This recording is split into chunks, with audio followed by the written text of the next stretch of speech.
ದೆಹಲಿಯಲ್ಲಿ ನಡೆದ India AI impact ಶೃಂಗಸಭೆಯ ವೇಳೆ ಕಾಂಗ್ರೆಸ್ ಕಾರ್ಯಕರ್ತರು ಅನುಚಿತ ವರ್ತನೆ ತೋರಿರುವುದು ಅತ್ಯಂತ ಖಂಡನೀಯ. ಈ ಹಿನ್ನೆಲೆಯಲ್ಲಿ ಕಾಂಗ್ರೆಸ್ ಪಕ್ಷ ದೇಶದ ಕ್ಷಮೆ ಕೋರಬೇಕೆಂದು ಕೇಂದ್ರ ಗ್ರಾಹಕ ವ್ಯವಹಾರ, ಆಹಾರ ಮತ್ತು ನಾಗರಿಕ ಸರಬರಾಜು ಸಚಿವ ಪ್ರಹ್ಲಾದ್ ಜೋಶಿ ಬೆಂಗಳೂರಿನಲ್ಲಿಂದು ಹೇಳಿದ್ದಾರೆ. ಕಾಂಗ್ರೆಸ್ ಕಾರ್ಯಕರ್ತರ ವರ್ತನೆಯನ್ನು ಕಾಂಗ್ರೆಸ್ನ ಹಿರಿಯ ನಾಯಕ ಮಾರ್ಗ್ರೆಟ್ ಆಳ್ವಾ ಅವರೇ ತೀವ್ರವಾಗಿ ಖಂಡಿಸಿದ್ದು, ಶಿಸ್ತು ಸಂಯಮ ಇರಬೇಕು ಎಂದು ತಿಳಿಸಿದ್ದಾರೆ. ಜೊತೆಗೆ ಸಮಾಜವಾದಿ ಪಕ್ಷದ ನಾಯಕ ಅಖಿಲೇಶ್ ಯಾದವ್ ಅವರು ಕಾಂಗ್ರೆಸ್ ಕಾರ್ಯಕರ್ತರ ನಡೆಯನ್ನು ಖಂಡಿಸಿದ್ದಾರೆ. ಹೀಗಾಗಿ ಕಾಂಗ್ರೆಸ್ ಪಕ್ಷ ಕ್ಷಮೆ ಕೋರಬೇಕೆಂದು ತಿಳಿಸಿದರು. ದೇಶದ ಅತ್ಯುನ್ನತ ಸ್ಥಾನದಲ್ಲಿರುವಂತಹ ಬೇರೆ ಬೇರೆ ಅಧಿಕಾರಿಗಳು ಇತ್ಯಾದಿ ಬಂದಿದ್ದರು. ಅದರ ಜೊತೆಗೆ ಎಐದ ಬಹಳ ಪ್ರಮುಖರು ಬಂದಿದ್ದರು. ಅದರಲ್ಲಿ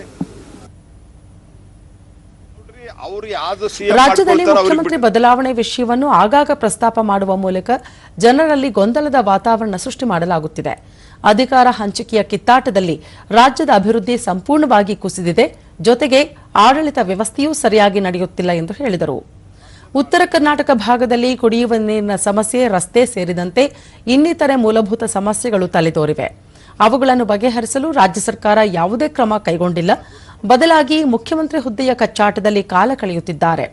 ಪರಿಶಿಷ್ಟ ಸಮುದಾಯದಲ್ಲಿ ಒಳ ಮೀಸಲಾತಿ ಜಾರಿ ಮಾಡುವ ವಿಷಯದಲ್ಲೂ ರಾಜ್ಯ ಸರ್ಕಾರ ಸ್ಪಷ್ಟತೆ ತೋರುತ್ತಿಲ್ಲ ಎಂದು ತಿಳಿಸಿದರು.